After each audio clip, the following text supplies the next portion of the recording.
حبايبي ده الرز اهو عامله ايه، شوفوا مفلفل ازاي وجميل. بصوا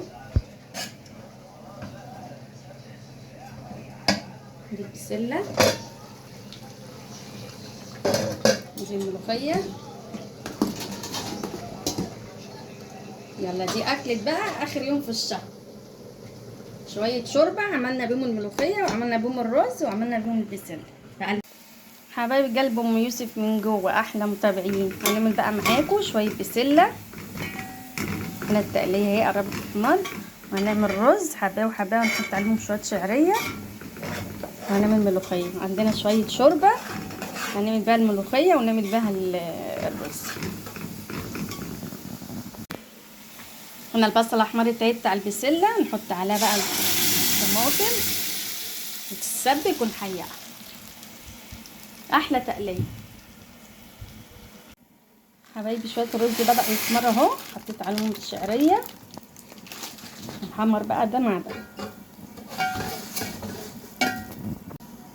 بس حبايبي الرز اهو الشعريه احمروا، هنحط عليهم بقيه الرز بقى الابيض. حبايبي التقليه اتسبكت اهي، نحيقها بقى ملح. نحط لها شويه توابل كده 7 بهارات.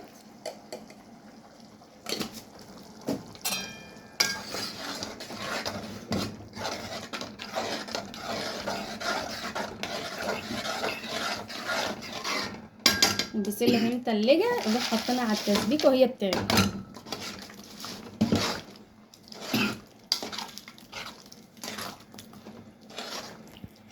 دي الملوخيه بقى هي خرطتها بالمخرطه، وقطع على الحله اعمل الشوربه تغلي واحط الملوخيه فيها. حلوه انت وهي الملوخيه بقى عشان ما تسقطش لازم تكون الشوربه بتغلي قوي كده.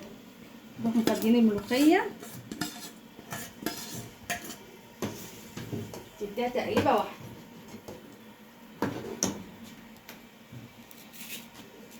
رشه بقى كربونات وده بيخليها ايه خضره زي ما هي. نقلب كربونات وبس كده ونعمل الطشه تغلي ونروح طافين عليها. حبايبي التومه احمرت اهي بقى ونحشيها بقى الملوخيه. يا سلام يا جماله.